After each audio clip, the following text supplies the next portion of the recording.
हरे राम राम राम हरे हरे, हरे कृष्ण कृष्ण कृष्ण हरे हरे।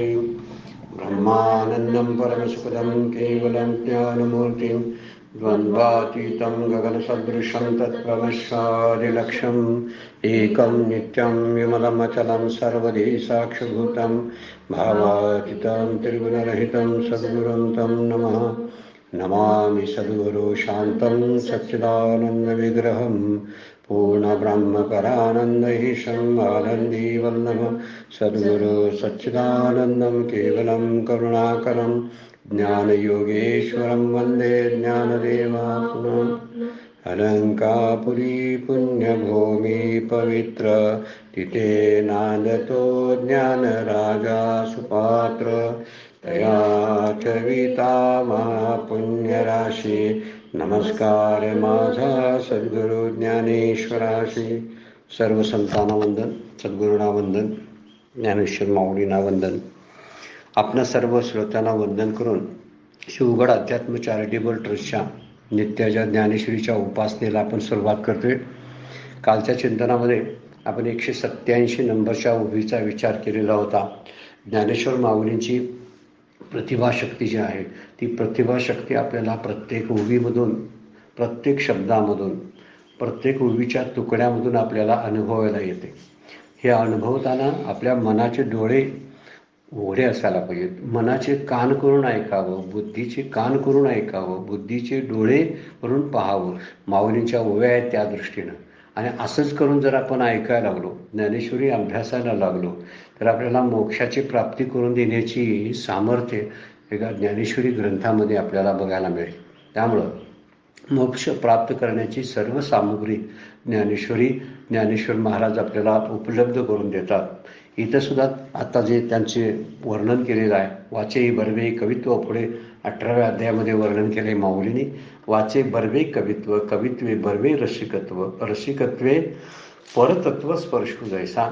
अशा प्रत्येक शब्दाला, माऊलींच्या प्रत्येक शब्दाला परतत्वाचा स्पर्श झालेला आपल्याला अनुभवायला येईल.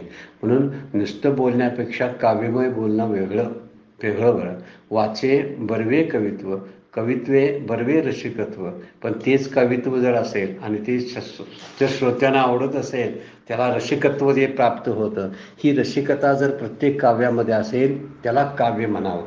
नुसत्या बोलण्याला बोलणं म्हणतात, पण ते बोलणं उच्च दर्जाचं असतं त्याला काव्य म्हणतात. आणि दुसऱ्या काव्याला नुसतं काव्य म्हणायचं असते, पण ती काव्यामधून ज्यातून असा अर्थ ध्वनित होतो की त्यामुळं त्यातलं रसिकत्व जो आहे, रसाळपणा जो आहे तो जागृत होत असतो. आणि नुसतं कवित्व किंवा नुसतं रसिकत्व याला अर्थ नाही. वाचे बर्वे कवित्व, कवित्व बर्वे रसिकत्व, रसिकत्वे परतत्व स्पर्शू जैसा. जर आपल्या त्या रसिकत्वाला, जर आपल्या काव्याला जर असा परिस्पर्श जो आहे तो कुणाचा, परतत्वाचा जर झाला, परब्रह्माचा जर झाला, तर त्या शब्दांना शब्द म्हणायचं काय? काय शब्दरूपी मोक्षच आपल्या समोर आलेला असतो, तो ब्रह्मरस असतो.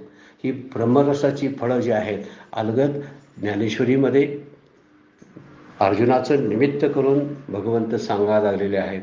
आपणही निमित्त, आपलं निमित्त करून आपल्याला याच गोष्टी भगवंत माऊली सांगायला लागलेल्या आहेत. आम्हाला निमित्त, आम्हाला सांगायचं, श्रोते म्हणून आम्ही लाभलो त्यांना. आता श्रोते म्हणून माऊली आपल्याला ज्ञानेश्वरी सांगताहेत आणि आपण ऐकायला लागलो. अशा विचारानं हे परतत्वाचं जाग आपल्यामध्ये निर्माण करण्याची क्षमता या काव्यामध्ये आहे. पण पुढचं काव्य बरेच जण काय करतात, म्हणजे माऊलींचे सगळे दृष्टांत आहेत आणि थोडंसं काव्य आहे ते भरभर वाचून टाकूया म्हणून सोडून देतात. पण जर आपण खोलामध्ये त्या काव्याच्या जर गेलो तर आपल्याला निश्चित त्यातला परतत्व स्पर्श जो आहे तो जाणवायला लागेल. माऊली अवतार पुरुष आहेत, त्यामुळं त्यांच्या तोंडातून निघणारे हे शब्द नाहीत, तर ते परतत्वाला स्पर्श करून आलेले शब्द आहेत. त्यामुळे शब्दांचा त्या मागोवा घेत जर आपण गेलो तर आपलाही परतत्वापर्यंत आपला हात पोचू शकतो, असंच माऊलींना सांगायचं आहे. इथं म्हणतात की ये प्रमेयाची होका वळली की ब्रह्मरसाची सागरी चुबुकळली, मग तैशीची का घोळली परमानंदे. अशा शब्दाचं वर्णन कसं आता माऊली करायला बघा. ती वाक्यरूपी फळे जी आहेत वर वर्णन केलेली ती सिद्धांताची जणू बनलेली आहेत. कशी बनली? प्रमेयाची का वळली, प्रमेयाची हो का वळली म्हणजे प्रमेयापासून, प्रमेय शब्दाचा अर्थ आहे सिद्धांत. हे सिद्धांत जे म्हणजे प्रमाणानं सिद्ध करणारे जे शब्द असतात त्याला प्रमेय, प्रमाणानं सिद्ध करणारे जे शब्द असतात त्याला प्रमेय म्हणतात. आणि प्रमेय म्हणजे सिद्धांत. जी गोष्ट एखादी असते ती शब्दाच्या द्वारे, अनुमानाच्या द्वारे, तर्काच्या द्वारे सिद्ध केली जाते आणि सिद्ध होऊन बाहेर पडते, त्याला सिद्धांत म्हणतात. सिद्धांत ही तयार होऊन आलेले असतात. सामान्याच्या तोंडातून आपल्यासारख्या सामान्य जीवाच्या बाहेर पडतात ते नुसते शब्द असतात. पण अवतारी किंवा संतांच्या तोंडातून बाहेर पडतात ते सिद्धांत असतात. सिद्धांत का म्हणायचं त्याला, तर त्याला त्याच्यावर वादविवाद करता येत नाही किंवा त्याला बाजूला करता येत नाही, असे ते सिद्धांत असतात. सिद्धांत म्हणजे शेवटचा शब्द असतो. शेवटचा शब्द म्हणजे ज्यातून पूर्णपणे त्याची माहिती आपल्याला कळेल असा सिद्धांत आहे, जो बदलता येत नाही असा सिद्धांत आहे. अशी वाक्यरूपी फळं जी आहे ती भगवंताच्या मुखातून प्रमेयाची होका वळली की ब्रह्मरसाच्या सागरी चुबुकळली. ती बुडवलीत कशामध्ये बघा, ती सिद्धांती ब्रह्मरसाच्या सागरात बुडवून काढलेत.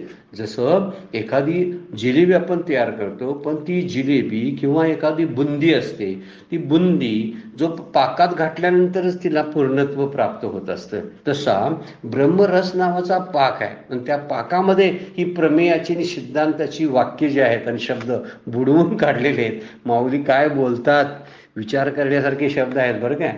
कसे रूपक आणि उपमा दिलेले आहेत, हे अलंकार कसे वापरलेत बघा. अधिक ज्यांना ज्ञान आहे ते अधिक यातले अर्थ काढू शकतील हा, बरं काय, चिंतन करून. ज्यांना मराठी भाषेच्या अलंकारांचं आणि व्याकरणाचं आणि पद पद्यांचं ज्ञान आहे ना, त्यांना गद्य पद्य ज्यांना माहिती आहे ना, त्यांना यातली खूप आतली गोष्ट कळायला लागेल. म्हणतात ते कसे आहेत, ती शब्द जी वाक्यफळे जी आहेत ते शब्द जो आहे तो शब्द ब्रह्मरसामध्ये बुडवून काढलेला आहे. मगाशी आपण चर्चा केली ना, त्याला परतत्वाचा स्पर्श व्हावा लागतो आणि परतत्वाच्या स्पर्शासाठी त्या परमात्म्याची, श्रीगुरूंची कृपा त्या लिखाणावरती असावी लागते. निवृत्ती महाराजांची कृपेचं फळ म्हणतात ही ज्ञानेश्वरी. ज्ञानोबा माऊली कबूल करतात. वास्तविक त्याने आपल्या गुरूंना फार मोठं स्थान दिलेलं आहे, देणंच गरजेचं आहे. पण त्या गुरूंच्या त्या कृपेमुळं माझ्याकडं ज्ञानेश्वरीचा विचार बाहेर पडतो किंवा मी ज्ञानेश्वरी सांगतो, असं माऊली जागोजागी ज्ञानेश्वरीमध्ये बोलतात. त्याचाच अर्थ आहे याला परतत्वाचा स्पर्श झालेला आहे. ब्रह्मरसामध्ये ते बुडवून काढलेली अक्षर आहेत. गोड का वाटतात, वाचे गोड 3 अक्षरांचा रस, असं तुकोबा म्हणतात. कसली 3 अक्षरं, विठ्ठल नावाची जी अक्षर आहेत तो मला रस, ब्रह्मरस वाटतो, असं तुकोबा म्हणतात. म्हणजे विठ्ठलाचं नाम हे माझ्यासाठी ब्रह्मरस आहे. तसं इथं वर्णन करताना ही सिद्धांताची वाक्यफळं जी आहेत किंवा सिद्धांताचे शब्द जे आहेत हे या ब्रह्मरसाच्या पाकात उडवून काढून त्याला पूर्णत्व आणलेलं आहे. वास्तविक सिद्धांत आहेतच, पण सिद्धांत कुणाच्या तोंडामध्ये शोभतात, ज्यांनी सिद्धांतांना जन्म दिला असे संत महात्मे जे आहेत, भगवंत जे आहेत, भगवंत ज्यांना पूर्णत्व प्राप्त झालेलं आहे, ज्यांचा अंतःकरण निर्दोष आणि स्थिर आणि शांत आहे, अशांच्या तोंडातून बाहेर पडणारी जी फळं असतात, वाक्यफळं जी असतात, तीच श्रोत्याच्या वरती किंवा वाचकावरती परिणाम करत असतात. अन्यांचा परिणाम जाणवत नाही. कितीही जरी असले, शास्त्रपंडित जरी असले तर शास्त्रपंडितांचा प्रभाव जाणवत नाही. आमच्यासारखे खूप प्रवचनकार आहेत, पण त्या प्रवचनकारांचे शब्द म्हणजे ते काय सिद्धांत असत नाहीत किंवा ब्रह्मरसात बुडवलेली अक्षरं असतील याची खात्री देता येत नाही. पण माझ्या सद्गुरू बोलतात ना, माझे सद्गुरू ज्यावेळी बोलायला लागतात ना, त्यावेळी ती वाक्यफळं सुद्धा त्या ब्रह्मरसात बुडवल्यासारखी वाटत असतात. एक एक शब्द असा विचून विचून घ्यावा आणि तो मनापासून जपावा. आपल्या अंतःकरणाच्या कुपीमध्ये, अंतःकरणाच्या त्या गुहेमध्ये त्याला सांभाळून ठेवावा. असे वाटणारे शब्द श्रीगुरूंचे, संतांचे असतात. तुकोबांची गाथा अभ्यासली आपण किंवा नाथांचं भागवत अभ्यासलं किंवा समर्थांचा दासबोध किंवा आत्माराम पाहिला, माऊलींची ज्ञानेश्वरी किंवा अमृतानुभव पाहिला, तर प्रत्येक शब्दामध्ये परतत्वाचा स्पर्श आहे. एक एक शब्द वाचताना ते शब्द नव्हेत तर ते एक प्रकारचा भगवंतांनी पाठवलेला अलंकार आहे आपल्यासाठी. पण आपण ते लक्ष देत नाही तिकडं. आपली पूर्तता म्हणजे अमृत असतं त्यामध्ये. प्रत्येक ओवीमध्ये, प्रत्येक अभंगामध्ये संतांच्या अमृत असतं. त्यांची वचनं म्हणजे आपल्याला आपल्या आयुष्याला संजीवनी प्राप्त करून देत असतात. म्हणून ती काळजीपूर्वक वाचावीत, काळजीपूर्वक त्याचं चिंतन करावं, काळजीपूर्वक त्याचं श्रवण करावं. श्रवणाला स्वतंत्र वेळ द्यावा. म्हणजे ज्ञानेश्वरी काय पुस्तक नाही, त्याला ग्रंथ म्हणतात. त्याचं कारण ते आहे, त्याला पुस्तकासारखं वापरू नये. पाहिजे त्यावेळी उठायचं नाही, वाचायचं नाही, काहीतरी करायचं, यावरून आपल्याला त्याचा अर्थ समजणार नाही. त्यासाठी ज्ञानेश्वरी, ज्ञानेश्वर महाराजांच्यावरती आपलं प्रेम असायला पाहिजे. संतांच्यावर प्रेम असल्याखेरीज आणि भगवंताच्या ठिकाणी भाव असल्याखेरीज आपल्याला ही पारिभाषिक संज्ञा अजिबात समजणार नाही. हे मुख्य गोष्ट आहे. पूर्वीपासून आपल्याला हे अनुभवात आलेल्या सगळ्यांच्या गोष्टी आहेत. सहजासहजी समजत नाही, त्याला कारण आहे माझा भाव कमी पडतो. बुद्धी नव्हे बरं काय, कारण ते बुद्धीनं जाण्याचं तत्वच नाही आहे. तिथं बुद्धी नाही, तिथं मनाची नक्की न लगे, ते बुद्धीची दृष्टीनं न लगे. ते इंद्रिया कीर जोगे काय होईल, माऊलींची ओवीच आहे. इंद्रियांना कळेल काय ते? अरे जिथं बुद्धीला डोळ्यानं दिसत नाही किंवा मनाची नख सुद्धा तिथे लावता येत नाही, मनानं तिथेपर्यंत पोचता येत नाही, बुद्धीनं पोचता येत नाही, तर इंद्रियानं काय पोचू आपण? आम्ही काय करतोय? डोळ्यानं आणि कानानं ते अभ्यास करण्याचा प्रयत्न करतोय. नाही, त्याला डोळा आणि कान, जो कानाचा कान आहे, डोळ्याचा डोळा आहे, त्यानंच ज्ञानेश्वरीचा अभ्यास आणि श्रवण व्हावं लागतं. माऊली बोलतात, प्रमेयाची हो का वळली, अशी सिद्धांतानं वळवून काढलेली आहे, तयार बनवलेली आहेत. ती सिद्धांताची बनवलेली असते आणि ही ब्रह्मरसाच्या सागरी चुबुकळलेली म्हणजे बुडवली. ब्रह्मरसाच्या समुद्रामध्ये त्याला बुडवून काढलेलं आहे. मग तैशीची का घोळली परमानंदे. नंतर त्याला जे काहीतरी तिखट मीठ लावायचं असतं ना, ते तिखट मीठ सुद्धा लावलेलं आहे. म्हणजे त्याला चवीला येण्यासाठी ती काय केली आहे, ती परमानंदाने जणू घोळलेली आहे. त्यामध्ये आनंद घातलेला आहे. आणि तो आनंद म्हणजे साधा आनंद नाही, तो विषयानंद नाही, तर तो परमानंद आहे.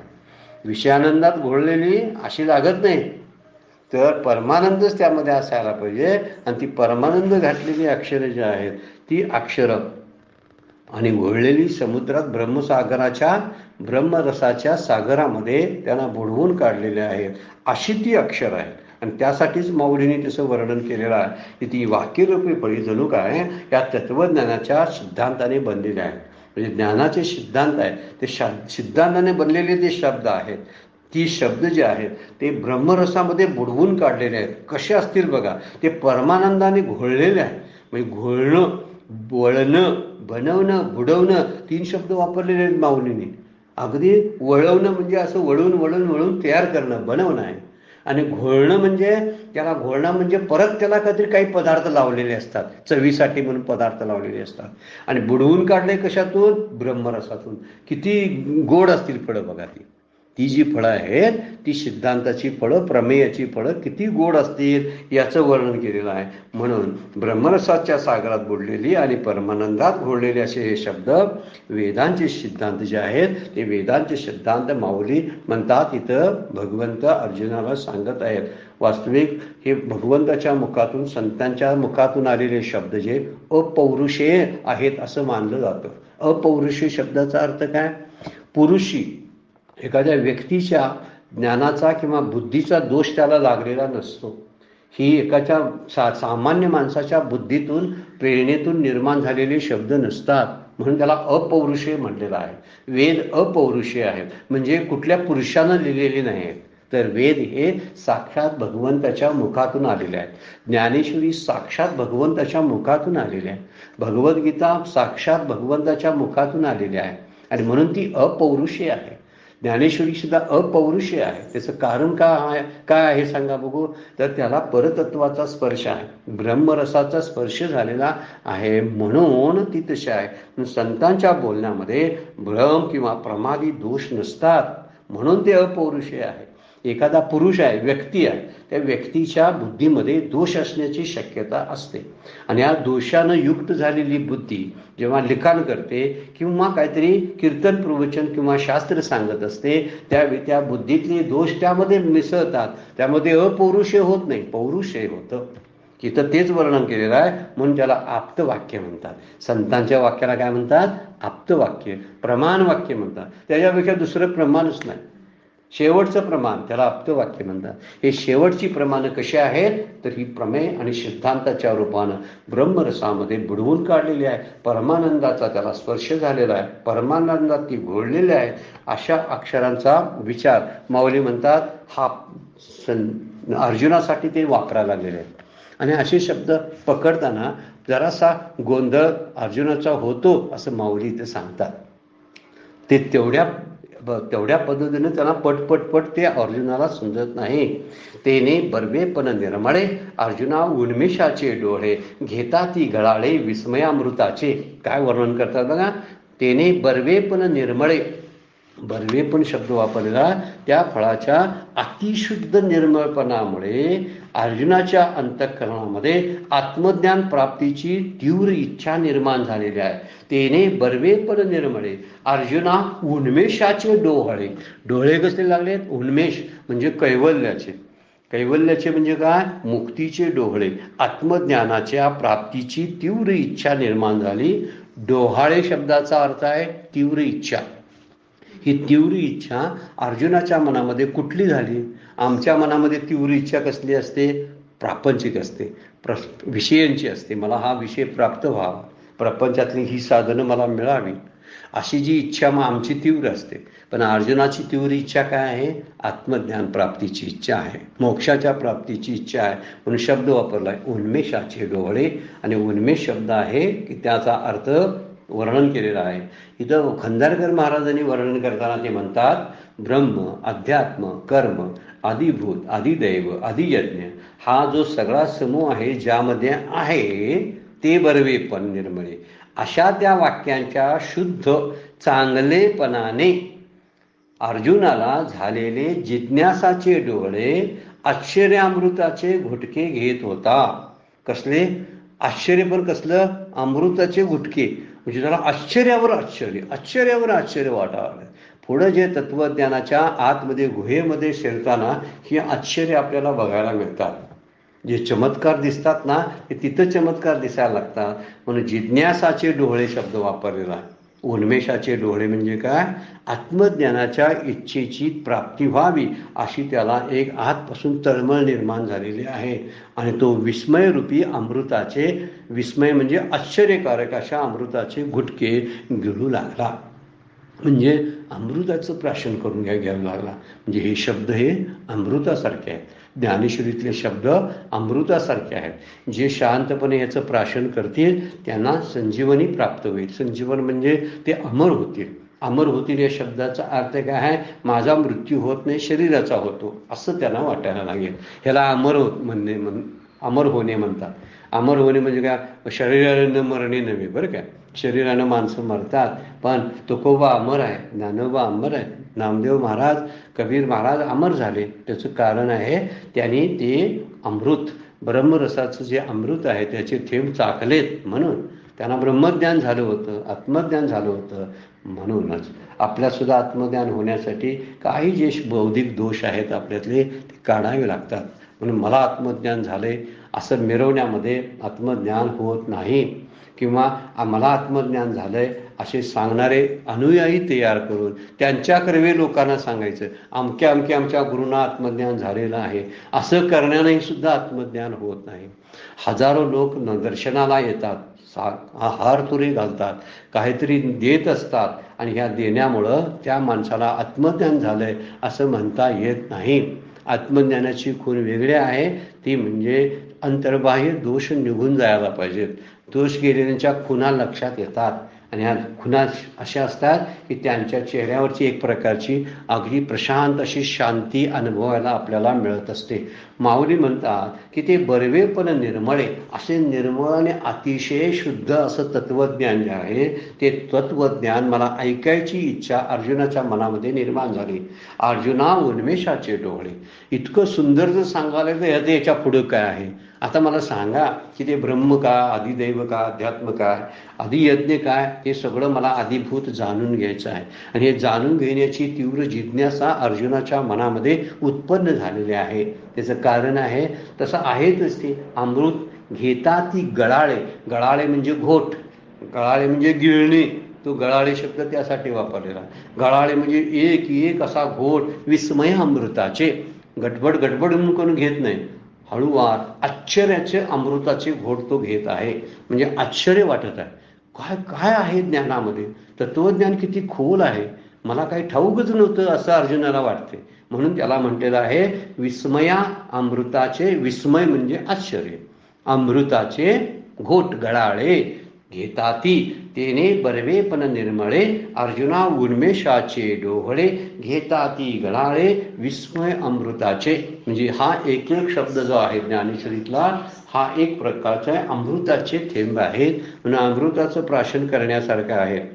अशा म्हणून पुढे माऊली म्हणतात बघा 190 ती या सुखसंपत्ती जोडलिया, मग सर्गा वाती वाकुलिया, हृदयाच्या जीवी गुतकुलिया होत आहाती. गुतकुलिया म्हणजे गुदगुल्या, गुदगुल्या लागल्या. ती या सुखसंपत्ती जोडलिया, ही वाक्यफळरूपी सुखसंपत्ती प्राप्त झालेल्या अर्जुनाला मग स्वर्गा वाती वाकुलिया, वाकुल्या दाखवते. वाकुलिया म्हणजे तो माझ्यासारखा भाग्यवान कोण आहे नाही असं स्वर्ग सुखाला वाकडे दाखवित होता. वाकडे दाखवत होता म्हणजे वेडावून दाखवत होता. का? वाकुल्या म्हणजे चिडवत होता, स्वर्ग सुखाला चिडवत होता. हे तुझं कसलं सुख आहे, हे सुख बघ ज्ञानेश्वरीच्या अमृताचं, तुला काय माहिती आहे स्वर्ग सुख आहे असं कुणाला म्हणते. स्वर्गात तुझ्याकडे सुखच नाही, स्वर्गाला म्हणतो तुझ्याकडे सुखच नाही. खरं सुख असेल तर ज्ञानेश्वरीत बघ, कारण ज्ञानेश्वरीतले शब्द हे कशा आहेत, गुदगुल्या करणारे आहेत. त्याच्या हृदयाच्या जीवात आनंदाच्या गुदगुल्या होत होत्या अर्जुनाच्या त्या हृदयाच्या जीवामध्ये. हृदयाच्या जीवी गुदगुलिया, हृदयाच्या जीवी म्हणजे अंतःकरण असं हेला होत होतं, आनंदाचा डोह तयार झाला होता. आनंदाच्या डोहामध्ये हे आनंदाचे अमृताचे शब्द पडत होते आणि अमृताच्या शब्दानं अमृताच्या डोहामध्ये अमृताचे आणि आनंदाचेच तरंग उमटत होते. इतकी सुंदर रचना जी आहे ना ती माऊली करतात आणि माऊलींना आपण सॅल्यूटच करू शकतो बरं का, काय बाकी काही करू शकत नाही. कारण अगाध ज्ञानाची मूर्ती असं ज्ञानदेवांच्याकडे पाहता येईल आपल्याला. आणि त्यामुळं ज्ञानेश्वरी ही त्यांच्या अपौरुषेय असं सिद्धांताची एक माला आहे आणि त्यातून त्याचाच अभ्यास आपण करायला लागलोय. आपण अभ्यास करणारे सुद्धा काठावर का असं ना थोडेशी जरी थेंब आमच्या अंगावर जरी उडले तरी काही कमी आहे का? आज समुद्रात समजा त्या ज्ञानेश्वरीच्या समुद्रात नाही खोलवर बुडता आलं आपल्याला, पण काठावरले काही बिंदू जे उडून येतात, वाऱ्याने येतात, ते जरी माझ्या अंगावर जरी पडले तरी माझी काया निर्मळ होईल, हे असा वर्णन यामध्ये आहे. ती या सुखसंपत्ती जोडली. ही सुखसंपत्ती जी आहे ना वाक्यरूपी सुखसंपत्ती श्रेष्ठ दर्जाची आहे. ही संपत्ती ही आपल्याला स्वर्गातही मिळणारे संसारात तरी नाहीच नाही, इतकी संपत्ती आगाध आहे. जी अशी संपत्ती आहे जी मला मोक्ष देऊनच सोडते, अन्य काही करत नाही. या संपत्तीच्या आधारानं म्हणजे धन पुण्य आणि ज्ञान अशा 3 प्रकारच्या संपत्ती आहेत. त्यातली श्रेष्ठ दर्जाची संपत्ती कोणती असेल तर सुखसंपत्ती म्हणजे ज्ञानसंपत्ती. ही ज्ञानसंपत्ती प्राप्त करण्याच्या नादाला पण लागावं. धनाची संपत्ती म्हणजे धन आणि पुण्य प्राप्त करण्याची तळमळ, या दोन्ही गोष्टी मला एक तर संसार नाहीतर दुसरी गोष्ट स्वर्ग देतील, तिसरी गोष्ट नरक देतील. जरा अधूनमधून आणि चुकलो तर नरक आहे, जमलं तर काय स्वर्ग आहे, आणि काहीच नाही जमलं म्हणून मनुष्य देह आहे मृत्यू लोकामध्ये. असं सगळं आहे. जमून झालं तर स्वर्ग. खरं जमणं जे आहे ना ती सुखसंपत्ती कोणती असेल तर ज्ञानाची संपत्ती या वाक्यरूपी फळातून प्राप्त होते अर्जुनाला. त्यामुळे ते स्वर्गाला सुद्धा वेडावून दाखवते, ते वाकुले दाखवायला लागलेला. हे काय रे तुझी चेष्टा करायला लागलाय स्वर्गाची, स्वर्गाचं सुद्धा सुख तुच्छ आहे असं तो म्हणा लागलाय. वाकुलिया म्हणजे स्वर्गाचं सुख सुद्धा तुच्छ आहे. म्हणून आत्मसुखाचं ऐश्वर लाभल्यामुळं अर्जुन स्वर्ग सुखाला सुद्धा तुच्छ लेखू लागला.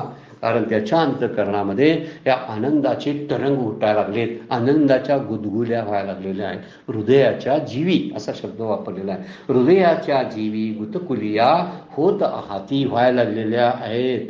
या गुदगुल्या सदासजी होत नाहीत बरं का. कधीतरी भजनात रमल्यामुळे या गुदगुल्या अनुभवायला आपल्याला सुद्धा मिळतात बरं का. कधीतरी एखादं पद म्हणायला लागलो, तुकोबांचं, नामदेवांचं, ज्ञानदेवांचं पद काहीतरी जेव्हा आपण काहीतरी गुणगुणायला लागलो आणि गुणगुणत आपण त्यामध्ये मनाच्या पलीकडे जायला लागलो की मग कळायला लागते की गुदगुल्या नावाच्या आनंदाच्या गुदगुल्या म्हणजे काय असतात. या अनुभवण्यासारखे असतात. ज्ञानेश्वरींच्या उभ्यांचा अर्थ आणि भावार्थ शोधत असताना सुद्धा, त्यांची पदं, त्यांच्यातलं काव्यात्मक रूपडी पाहत असताना सुद्धा गुदगुल्या होत असतात. पण ज्यांनी भाव दाखवला ना, भावे वाचे ज्ञानेश्वरी शब्द वापरलेला आहे.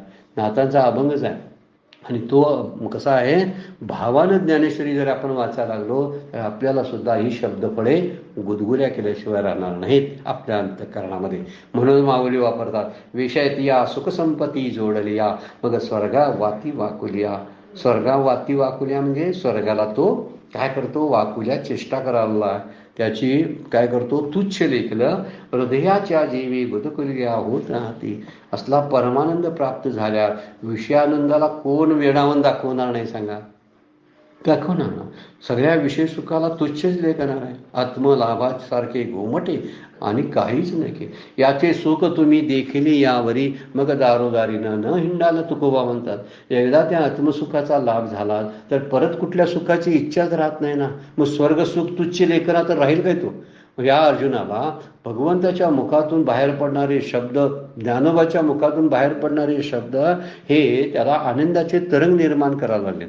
ह्याच्यापेक्षा बाहेरचा आनंद कुठला असणार आहे. आतला आनंद सर्वश्रेष्ठ असतो आणि त्या आनंदाचा अनुभव अर्जुन घ्यायला लागलाय, म्हणून त्याला गुदगुल्या व्हायला लागलेल्या आहेत असं वर्णन माऊली करतात. ऐशी वरचिलियाची बरवा सुख जावो लागले फावा तो रसास्वादाची हवा लाहो केला. काय म्हणतात बघा, ऐसे वरचिलीची बरवा. वरचिलीचा म्हणजे वाक्यपळाच्या ती केवळ बाहेरचं जे सौंदर्य आहे, बरवा म्हणजे वरचं, वरचिलीची बरवा सुख जावो लागले फावा. त्या बाहेरच्या सौंदर्यानं त्याला सुख अनुभवायला लागलं. हे शब्दांचं सुख आहे, पण शब्दांच्या पाठीमागं असणाऱ्या अर्थाचा आणि भावार्थाच्या त्या याच्यामध्ये जर तो घुसला असता, पण त्याचवेळी वाक्यफळाच्या आतील गोडीचा आस्वाद घेण्याच्या उत्कंठेने एकदम घाई केली म्हणतात.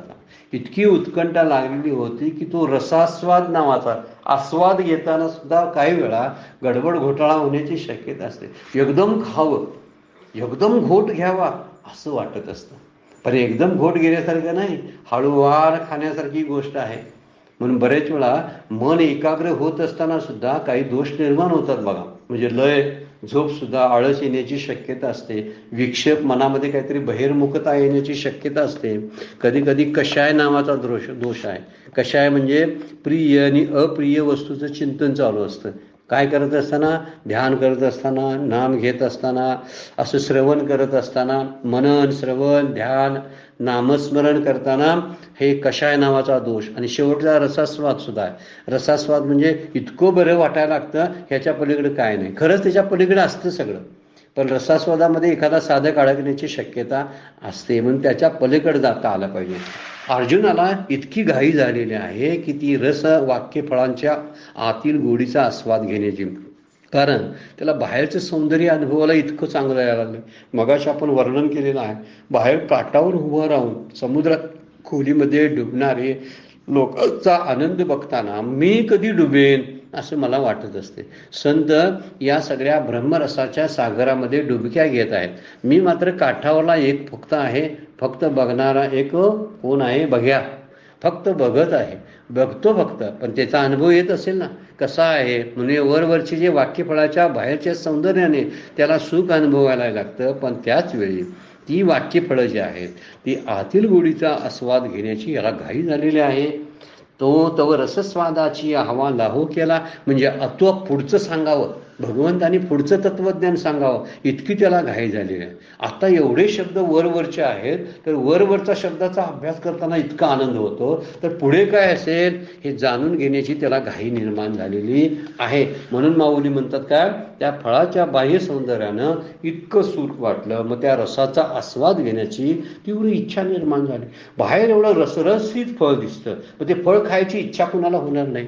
आणि हे फळ कसलं आहे, मोक्षाचं फळ आहे, ज्ञानाचं फळ आहे. बाहेर दिसताना त्याचं बाह्यपण जे आहे ते बाह्यपण सुद्धा असंच सुख देत असतं. कीर्तनातला, ध्यानातला, नामातला आनंद हा थोडा का असताना बाह्य सुख देतो, पण जेव्हा त्यामध्ये एखादा साधक अगदी मनमुराद त्याचा आनंद लुटत आतमध्ये जातो, त्यावेळी त्याला मोक्षफळाची प्राप्ती होते. मोक्षफळ म्हणजे शांती. नामातून उठल्यानंतर शांत वाटला पाहिजे. कुणाशी बोलावंसं वाटलं नको पाहिजे. ध्यानातून उठल्यानंतर ध्यानाचा जो काही राहिलेला जो सुगंध आहे तो मागं राहतो. जसा कापूर जाळला की कापूर जाळून गेलेला असतो पण त्याचा सुगंध पाठीमागं असतो. कापूर दिसेनासा होतो तरी पण सुगंध पाठीमागं राहतो. तसं नामातून ध्यानातून उठल्यानंतर पाठीमागं राहिलेला जो परिमळ किंवा सुगंध आहे तो लुटण्याची क्षमतासुद्धा आपल्याकडे असली पाहिजे. म्हणून आपण शांत बसलो पाहिजे. बाहेरून उठून जर आपण गप्पा मारत जर बसलो, झालं माझं ध्यान, झालं माझं नाम, का रोजचं ठरलेली यांत्रिकता आपली आहे. एवढा वेळ घ्यायचं, एवढ्या माळा ओढायच्या, इतके वेळा म्हणायचं. हे असं सारखं सारखं सारखं यांत्रिकपणाने आपल्याला त्याचा आनंद लुटता येत नाही. पण हा बाह्य आनंद आहे. आतमध्ये आपण जर घुसलो ध्यानामध्ये, नामामध्ये आणि तत्वज्ञानाच्या चिंतनामध्ये, तर आपल्याला आत गुदगुल्या होतात जशा अर्जुनाला झाल्या. आतमध्ये जाणून घेण्याची जिज्ञासा निर्माण होते. म्हणजे वाक्यफळ काय आहे, त्या वाक्यफळात नुसती फळं पाहिली पण फळाचा रस कुठं अनुभवला आहे म्हणून त्याला घाई झालेली आहे. मला रस पण प्यायचा आहे, म्हणजे ते अमृत प्यायचं आहे मला. मी अमृताचं फक्त बाह्यावलोकन केलं, आत मात्र गेलो नाही अजून. म्हणून जायची इच्छा आहे. म्हणून झडकरी अनुमानाची नि करतळे घेऊन ती वाक्यफळे प्रतितीमुखी एके वेळे घालू पाहे. प्रथम त्यांनी वाक्यफळे अनुमान तयार केलं, एक तर्क केला. तर्काच्या तळहातावर अनुमानाची नि करतळे, करतळे म्हणजे तळहात, अनुमान म्हणजे तर्क. तर्क म्हणजे असं असेल, तसं असेल, असं आहे तर तसं असणारच, याला अनुमान म्हणतात. तर ते अनुमान नावाचे एक प्रमाण आहे. तर अनुमानाची नि करतळे घेऊन तिये वाक्यफळे, कल्पनेने म्हणजे अनुमानाने तळहातावर घेऊन चव चाकण्याची आणि तो तोंडात घालण्याचा प्रयत्न करायला लागला. घेऊन तिये वाक्यफळे प्रतितीमुखी एक वेळे घालू पाहे. तो काय करायला लागलाय, त्या वाक्याचा विचार करू लागलाय. आता एवढी वाक्य आहेत, तोंडात थोडंसं घालून त्याची चव कशी आहे हे बघण्याची घाई त्याला झालेली आहे. आणि प्रतितीमुखी म्हणजे अनुभवाच्या मुखानं तो घ्यायला लागलेला आहे. मुद्दा बघा, प्रतितीमुखी म्हणजे अनुभवाच्या द्वारेने तो रस चाकायला लागला आहे. नुसता रस चाकणं वेगळं, म्हणजे कानानं बोलण्यानं हा रस चाकणं वेगळं. परंतु अनुभवाच्या द्वारे जर तो रस आपण चाकायला लागलो तर ते मोठा. सगळ्यात श्रेष्ठ कोणती गोष्ट असेल तर अनुभव आहे. त्यामुळे अनुमानाचं प्रमाण उपयोगाचं नाही, तिथं अनुभव प्रमाणच पाहिजे. अनुभव प्रमाण हे श्रेष्ठ दर्जाचं असतं. नाम घेणारे बोलणं सहज चालू असतं, आपल्याला सांगितलं म्हणजे ते झालं आणि त्यांना अनुभव आला असं नाही. तर अनुभव बरेच वेळा बोलतच नाही. अनुभवाला मुख नसतं, अनुभवाला जीभ नसते. खरी गोष्ट ती आहे. ही वरवरची जी प्रमाण आहेत ना, ही वरवरची प्रमाण बोलकी आहे, पण अनुभव प्रमाण जे आहे ना ते अभोल आहे. म्हणजे काय बोलू तुझी, काय बोलायचं माझ्याकडे काय बोलण्यासारखं राहिलेलं नाही, अशी स्थिती त्याची होते. झटकरी झडकरी अनुमानाची नि करतळे, अनुमानाच्या तळहातावर घेऊन तर्काने त्या शब्दाचा अर्थ लावण्याचा प्रयत्न करून एकदम अनुभवाच्या मुखात घालून पाहिली. खरंच शब्द अनुभवाच्या मुखातच गेली पाहिजे. संतांची वचनं आहेत ना, ती अनुभवाच्या मुखात गेली ना तरच त्याचा परिणाम अंतःकरणावरती जीवावरती होत असतो. ती अनुभवाची जी शब्द आहेत तीच आपले कर्तेपण घालवतात, कर्तृत्वाची भ्रांती घालवतात, नंतर भोक्तृत्वाची भ्रांती, देह सत्यत्वाची भ्रांती घालवतात. कधी अनुभवाच्या मुखातून जर प्राशन केली तर अर्जुन हा असा एवढा मोठा श्रेष्ठ दर्जाचा श्रोता आहे की तो सगळी फळे जी आहे ती अनुमानाच्या प्रमाणापेक्षा विचार केला, अगोदर विचार करून अनुभवाच्या मुखातूनच तो प्राशन करायला लागलेला आहे. आपण सुद्धा कुठलंही श्रवण अनुभवाच्या मुखातून प्राशन केलं पाहिजे. मागे सुद्धा तिचं वर्णन झालेलं आहे. म्हणून तो विचाराची या रसना न दाटती परी हेतूच्या दशेने न फुटती, ऐसे जाणून सुभद्रापती चुंबीच ना. तेव्हा ती विचाराच्या रसनेने दाबली जाईनात आणि त्या हेतूवर शब्दार्थाची अनुमिती करावायची त्या अनेक हेतूच्या दाताने फुटेनात. असा त्या वाक्यफळाचा कठीणपणा जाणून अर्जुनाने ती वाक्यफळे तोंडाला लावलीच नाहीत. पुढे काय वर्णन करतात बघा, ही अनुभवाची जी फळं आहेत फार कठीण आहे.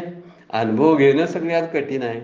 ज्ञानेश्वरी वाचता येते, ज्ञानेश्वरी सांगता येते, पण ज्ञानेश्वरीचा अनुभव कठीण गोष्ट आहे. हे सांगायचा मुद्दा तोच आहे. विचाराची रचना जी आहे ती रचना दाटती जाईना शब्द वापरलेला आहे. म्हणतात की वचनरूपी फळे ही विचाररूपी जीवेवर मावणार नाहीत असं त्याला वाटलं. विचाराच्या रचना न दाटती, हे विचारानं कळणार नाही. विचार कितीही केला तरी समजत नाही. ज्यावेळी विचाराचा अंत होतो त्याच वेळी या परमात्म्याच्या एकांतामध्ये जाता येतो. परमात्म्याचा एकांत अनुभवायला विचारांचा अंत व्हावा लागतो. आपण विचारच संपत नाहीत आपले, आणि विचारांची साखळी एवढी सतत चालू असते. त्यामुळे त्यात अनुभवामध्ये परमात्म्याचा जो अमृताचा अनुभव जो घ्यायचा आहे तो घेताच येत नाही. मगाशी ज्याला आपण रसास्वाद म्हटलं ना, हा रसास्वाद फार मोठा दोष आहे.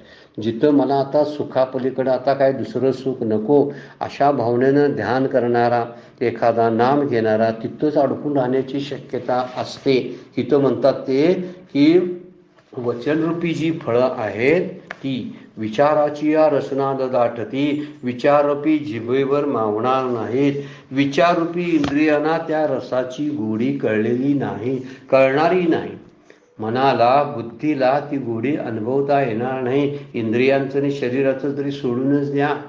जर आपल्याला विचाररूपी इंद्रियांना त्या रसाची गोडी कळणार नाही किंवा तर्करूपी दाताने म्हणजे अनुमानाच्या प्रमाणानं सुद्धा ती घेता येणार नाही. म्हणून शब्द माऊली काय वापरतात बघा इथं, की विचाराच्या जाणणी परिहेतूची या दशनी, दशनी म्हणजे दात, विचाराच्या किंवा तर्काच्या दाताने सुद्धा ती फुटत नाहीत. विचारांच्या रचनेवरनं ती मावत नाहीत. म्हणजे मी विचाराची जीभ आहे, त्या जिभेवर जर ती शब्द फळे ठेवली तरी सुद्धा त्याचा विचार करता येत नाही. म्हणजे विचाराच्या पलीकडे असणारा परमात्म तत्व आहे. ही गोष्ट फार महत्वाची आहे. त्यातली गोष्ट खरी कोणती असेल तर परमात्म तत्व जे आहे, परतत्व जे आहे ते पलीकडं आहे. इंद्रिय काय म्हणलेलं आहे, इंद्रियांच्या पलीकडं मन आहे, मनाच्या पलीकडं बुद्धी आहे आणि बुद्धीच्या पलीकडे परमात्मा आहे. असं शब्द 3ऱ्या अध्यायातला आपलं श्लोक पाहिलेला आहे. शेवटी 3ऱ्या अध्यायामध्ये इंद्रियांना परान्याहू इंद्रियभ्ये परम मना असा श्लोक आहे तो. इंद्रियांच्या पलीकडे, शरीराच्या पलीकडे इंद्रिय आहेत, इंद्रियांच्या पलीकडे मन आहे, मनाच्या पलीकडे बुद्धी आहे आणि बुद्धीच्या पलीकडे परतत्व आहे. मग ह्या मार्गाने जावं, पण त्याच्याद्वारे मिळेल असं म्हणता येत नाही. त्यामुळे विचारांचं जेव्हा विचार थांबतात त्यावेळी त्याच वेळी भगवत तत्वाचा अनुभवाला सुरुवात होते. अनुभव घेताना विचाराची दाटी होते. इथे शब्द वापरला आहे, विचाराची या रसना दाटती. या ठिकाणी असा गोंधळ विचारांचा जेव्हा चालू असतो तेव्हा तत्वज्ञानाचा सुद्धा चिंतन थांबलं, तत्वज्ञानाचं विचार थांबले की मगच ते मुरायला चालू होतं. जोपर्यंत चिंतन आहे, विचार चालू आहे, तोपर्यंत क्रिया चालू असतात. आणि क्रियेनं आकळता न येणारं हे तत्व आहे, ही क्रियातीत आहे. त्यामुळे इथं वर्णन कराय हेतूच्या दशनीनं फुटती, अनुमानाच्या किंवा तर्काच्या दाताने त्याला फोडता येत नाही अशी ती फळं आहे.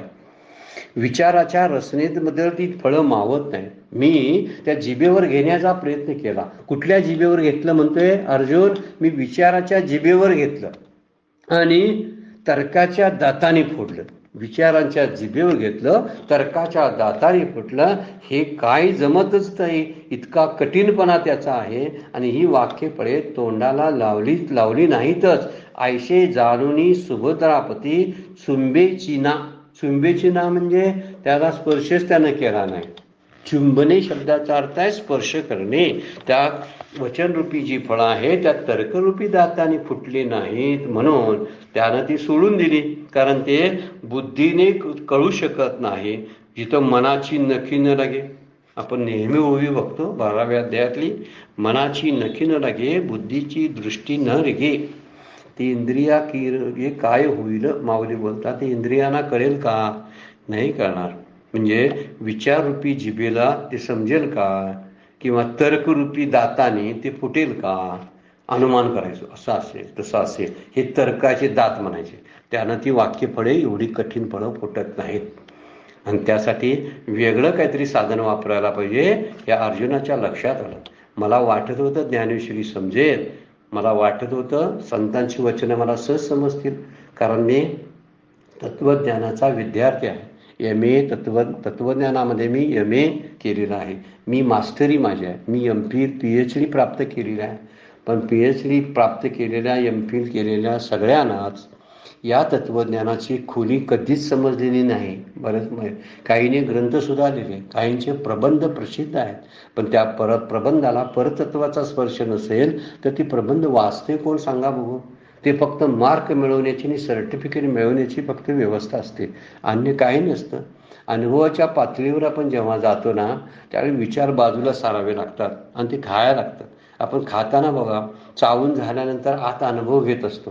श्रीखंड बासुंदी कशी आत गेली, आता अशी वाटायला लागलेली आहे, असं वाटणं जे आहे ना, तो अनुभव असतो. त्याशिवाय तो कळत नाही. इकडं तिकडं पाहत आपण जर बासुंदी प्यायला लागलो तर त्याचा अनुभव येईल काय सांगा? नाही येत अनुभव, काहीच अनुभव कळत नाही त्याचा. तर तशी गोष्ट इथं आहे. अनुभवाच्या प्रांतामध्ये शिरायला लागतं. त्यासाठी विचाररूपी रचनेवरती ती मावत नाहीत. कितीही विचारानं त्याला विचारांना पकडायचं हे ते विचार विचारता निरसन व्हायला पाहिजे. तर विचाराचं निरसन व्हायला पाहिजे, तेव्हाच खऱ्या अर्थानं ही वाक्यरूपी फळं आहेत ती चुंबन घेता येतील, त्याची चुंबिता म्हणजे स्पर्श करता येईल, तिथंपर्यंत जाता येईल. हे अर्जुनाच्या लक्षात आलं. आम्हालाही वाटतं. मी MA मराठी आहे, मी संत साहित्याचा अभ्यास केलेला आहे, त्यामुळे मला ज्ञानेश्वरी समजायला काय अडचण आहे? नाही समजत बरं काय. बऱ्याच जणांचा अनुभव आहे की ज्ञानेश्वरी मी MA आहे म्हणून मला समजायला काय बिघडलं, मी शिक्षक आहे मला समजायला काय बिघडलं, मी अनुग्रहित आहे म्हणून मला समजायला काय बिघडलं. नाही, त्याला कृपा व्हायला लागते संतांची, त्याला शास्त्राची कृपा व्हायला लागते. त्याचवेळी संतांची वचनं आपल्याला कळायला लागतात, अन्यथा कळत नाहीत. मग त्या विचाराची या रसना न दाटती, परी हेतूच्या दशनी न फुटती, आयशे जाणुनी सुभद्रापती चुंबीची ना. माऊली वर्णन करायला आले ना त्याच्या ज्ञानाचा, अनुभवाचा. पुढे असंच चालणार आहे. आता वेळ संपलेली आहे, आपल्याला थांबावं लागते. आजची सेवा सद्गुरूंच्या चरणी, भगवान ज्ञानेश्वरांच्या चरणी अर्पण करून विराम घेऊया. पुंडलिक वरदारी विठ्ठल श्री ज्ञानदेव तुकाराम.